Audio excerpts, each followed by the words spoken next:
प्रिय श्रोता बंधु प्रभु जीशु ख्रीष्ट गौरवमय नाम आपण को शुभेच्छा। पवित्र बाइबल जोहन लिखित सुसमाचार 15 अध्याय 15 पदरे प्रभु जीशु ख्रीष्ट एहीपरि आपणा शिष्य मान कहते मु तुम मान को दास बोली कहूना कारण कर्ता कौन करती ताहा दास जाने ना किंतु मु तुम मान को बंधु बोली कहीअछि कारण मु मोहर पिता जहाँ जहाँ शुणिअछि सेही सबु तुम मान को जणाइअछि। प्रभु जीशु ख्रीष्ट जदिओ ईश्वर थिले तथापि से पापी मानक बंधु हेले आउ आपणार प्राण पापी मानक निमंते दान कले।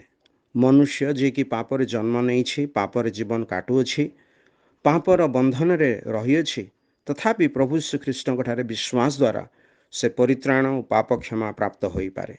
सही परि एक व्यक्ति को प्रभु जड़े बंधु बोली कहती। ओ जीशु केड़े उत्तम मित्र अटंती। से एपरि जड़े बंधु जी कि सर्वदा आम सहित रहती आमर दुखरे व्यथारे सांत्वना दियंती निर्भय आमे ताहांकर निकट को जाइपारू कारण व्यथा कौन ताहा से जानती पुणी आमर दुखरे से दुखी हुअंती जेहेतु से दुख सहित परिचित थिले तेणु से ईश्वर ठारू सुरक्षार आश्वासन मध्य दियंती से आमर बंधु होइथिबारु एहीपरि करंती। तेबे जो बंधु आपणा बंधु मानक निमंते निजर प्राण दियंती ताहांकु आपणक बंधु करने को आपण चाहिए नहीं कि